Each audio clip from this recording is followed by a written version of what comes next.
Muito bem, estamos de volta com o programa Em Pauta, aqui pela sua TV Canção Nova e conversando sobre esse tema realmente muito importante, não é verdade? Progresso tecnológico e sustentabilidade são compatíveis?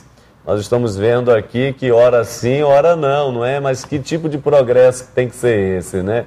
Bom, se você quiser mandar um e-mail para a gente, basta você aí, não é, anotar o nosso endereço eletrônico em pauta@cançãonova.com. Você manda para a gente aí o seu comentário, manda a sua pergunta ou ainda sugere algum tema que você queira ver debatido aqui no nosso programa, tá certo? Além disso, você pode também acessar o site do Frei Antônio Moser, antoniomoser.com, para que ali, além das atividades do Frei Antônio, você também possa ter acesso ao programa Em Pauta. E ainda o nosso blog aqui de Belo Horizonte, blog.cançãonova.com/bh, blog.cançãonova.com/bh. Você pode rever aí o programa Em Pauta, tá certo? A gente ia comentar um pouco nesse terceiro bloco, ainda um pouco a fala das pessoas nas ruas do nosso Brasil, aí no final do segundo bloco, e aí vinha a pergunta, né? Onde as pessoas, algumas delas diziam justamente, não, no Brasil esse tipo de acidente como ocorreu no Japão, isso não, nós estamos ilesos a isso, aqui no Brasil não acontece. Será que é isso mesmo, Frei Moser? Bom, a gente espera que não aconteça. Agora, o senhor de idade, certamente a idade também traz sabedoria, ele ponderou muito bem. A energia atômica, sim, é uma fonte, sem dúvida nenhuma, que não podemos negligenciar. Agora, eu confesso que, a propósito da energia atômica, desde 35 anos atrás, quando eu escrevi o primeiro livrinho sobre ética e ecologia, questões éticas, eu já colocava um ponto de interrogação. Não na energia atômica nela mesma, mas no lixo atômico. Ninguém sabe como acondicionar esse lixo. Por quê? Vai acondicionar o quê? Cimento? O cimento tem o quê? 200 anos. E, segundo consta, não é, o urânio enriquecido continuaria emitindo irradiação durante milênios. Ninguém sabe quanto tempo. Então, é o grande problema do lixo atômico. Em seguida, um ministro nosso, não vou dizer quem é, não, porque nós vamos construir 50 usinas atômicas. Não, isso falou alguns meses atrás. Muito bem. Só que agora na Europa todo mundo está recolhendo as velas, ou seja, retificando as suas usinas, tomando cuidado, mesmo onde não tem maremoto nem terremoto, né? Então todo cuidado é pouco. Traduzindo, sem dúvida, é uma fonte de energia que requer muito cuidado. E imagina as nossas três, não é? Vagalumezinhos lá perto do Rio de Janeiro, naquela belíssima região, né? As praias lindas, né? A gente fica com medo. Agora, isso não significa ser contra, mas ele ponderou muito bem, com muita cautela, muita segurança, porque senão... Né?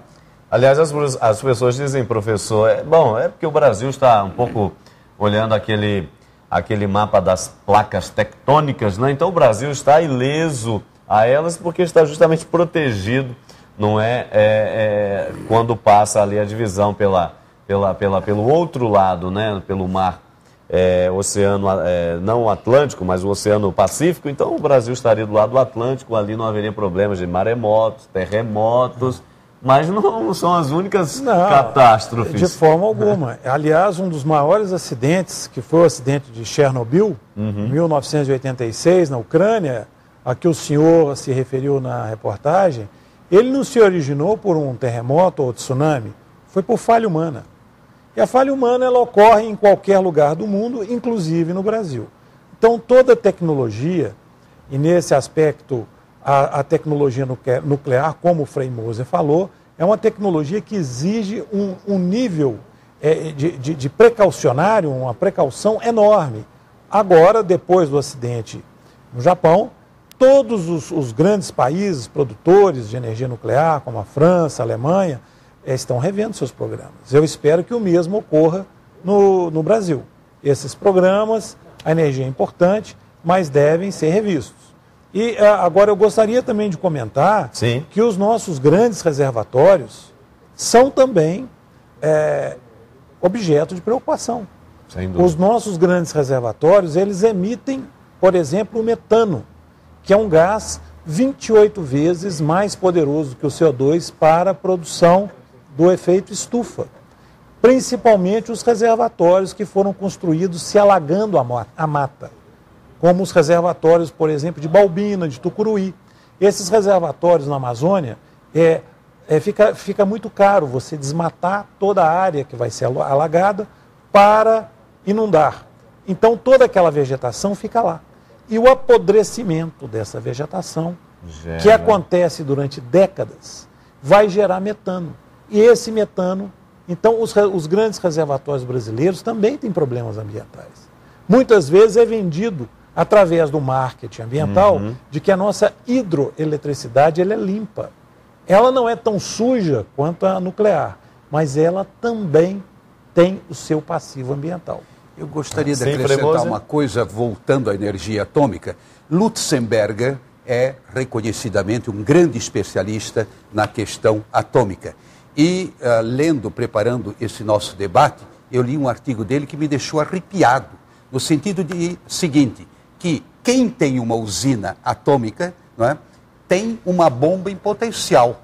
Basta um avião, né, se chocar contra uma usina dessa e você tem uma bomba atômica. Então a usina se transforma numa bomba, não é? Como realmente ocorreu no Japão pelo terremoto, mas aqui pode acontecer por outro acidente.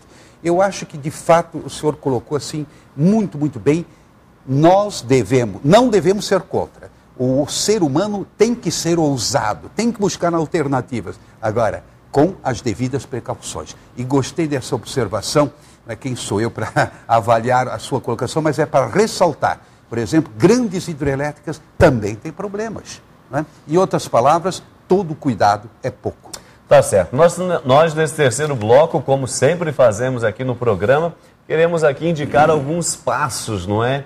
Para a solução, não é? Se todo problema não é por ser problema, ele aponta para uma solução, então, para onde estamos apontando, né? O que é necessário fazer para que tenhamos de fato aí o progresso, porque ele é inevitável, obviamente, as sociedades precisam progredir, e aqui também entra o progresso tecnológico e assim por diante, mas ao mesmo tempo, como ter um progresso sustentável? Por onde passa e se desenvolve essa sustentabilidade? Quais são as áreas? Em primeiro lugar, perguntamos aqui à nossa população, não é?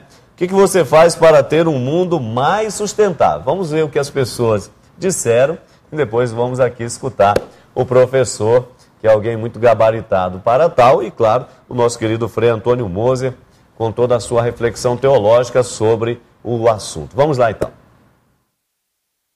Agora, com essa lei das sacolas retornáveis, a gente está podendo ajudar mais, né?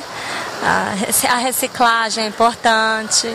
Pequenas coisas, né? Bom, eu faço o que normalmente tem se pedido aí, né? Separando lixos, olhando mais essa parte mais questão de ambiental, né? Bom, nós procuramos lá em casa, eu com minha família e minha esposa, usar a quantidade mínima de água nos banhos, na torneira na hora de abrir, e também temos sistema de reciclagem também na parte de metais, de papel, de plástico. E a gente procura, de certa maneira, cuidar e também orienta também os nossos vizinhos. Nós moramos num prédio também, eu sou síndico, a gente orienta também para que eles possam seguir esse mesmo esquema que nós estamos fazendo. Eu não tenho feito nada hoje em dia. Mas com certeza tem que ajudar fazendo reciclagem, essas coisas. Bom, pelo menos eu estou deixando de usar sacolas plásticas, né? Já é alguma coisa.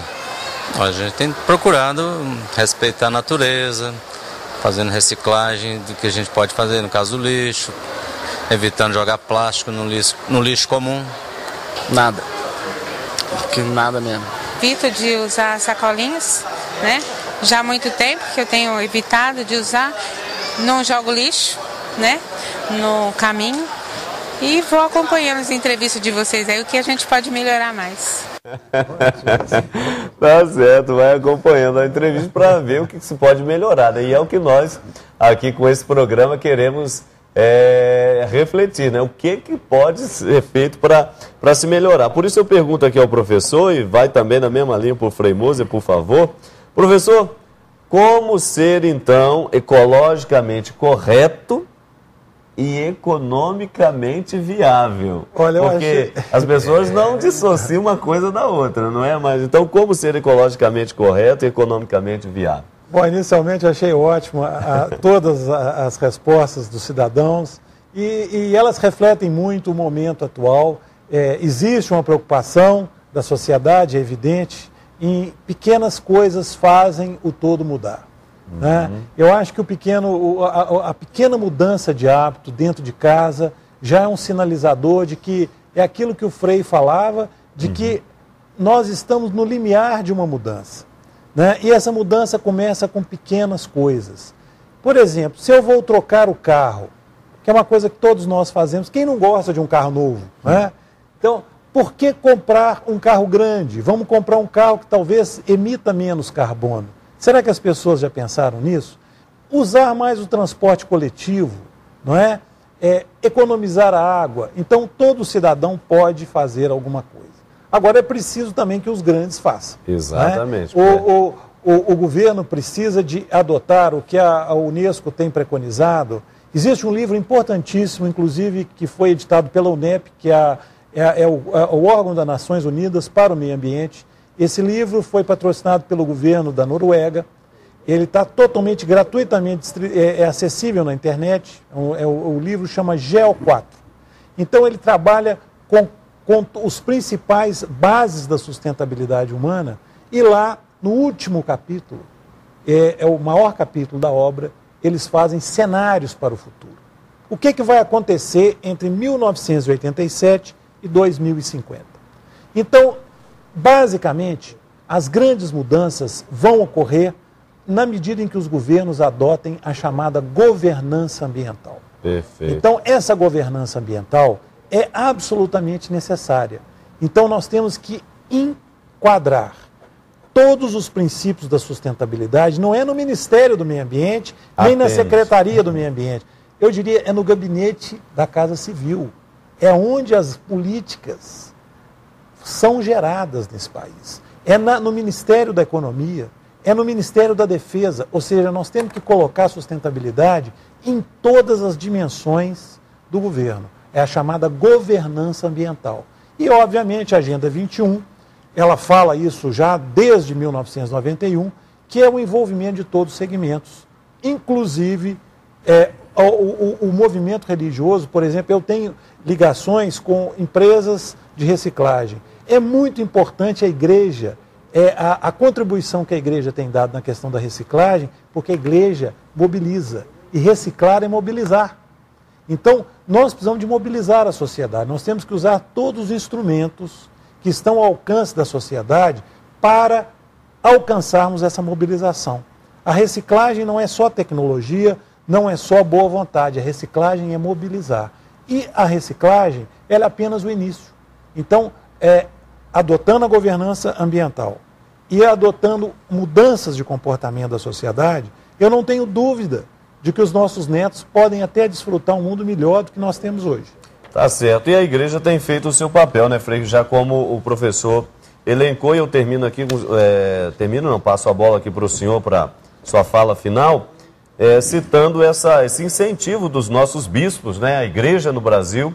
Incentivamos o engajamento de todos os cidadãos no campo e na cidade, no processo de preservação do meio ambiente, conscientes da importância e urgência de preservar a natureza, mudando hábitos por meio da educação ambiental e realizando gestos concretos, como o professor elencava, como o plantio de árvores, utilização de material reciclável e a eliminação de queimadas e desmatamentos.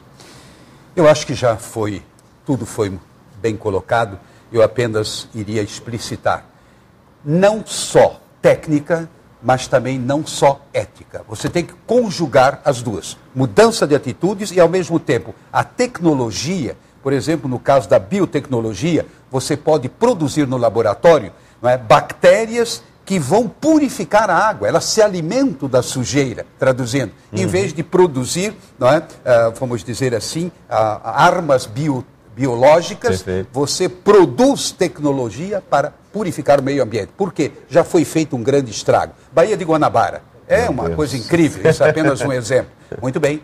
mas o rio Tamisa, que há 30, 40 anos atrás era simplesmente uma espécie de esgoto a céu aberto, vai lá ver hoje. Navegável, peixes. Exatamente. Então, é possível sim um retorno. Com o bom uso da tecnologia e desenvolver mais, mas ao mesmo tempo mudança de posturas. Tá certo, Frei Moser. Obrigado, professor, pela participação muito enriquecedora. Frei Moser, maravilha. Olha, que bom, não é verdade? Que boa reflexão nós tivemos aqui nesta noite, que desperta essa consciência, porque todos e cada um de nós podemos fazer alguma coisa para termos, de fato, uma sociedade melhor, não é, um planeta mais saudável e, como o professor disse, né, aqueles que virão depois também possam gozar aí de um mundo até, quem sabe, melhor do que o que nós temos no presente. Então, Deus abençoe você, a sua vida, a sua família, a sua iniciativa e vamos juntos. Juntos somos mais. Sozinhos é que nós não podemos nada. Um grande abraço e até a próxima sexta, se Deus quiser.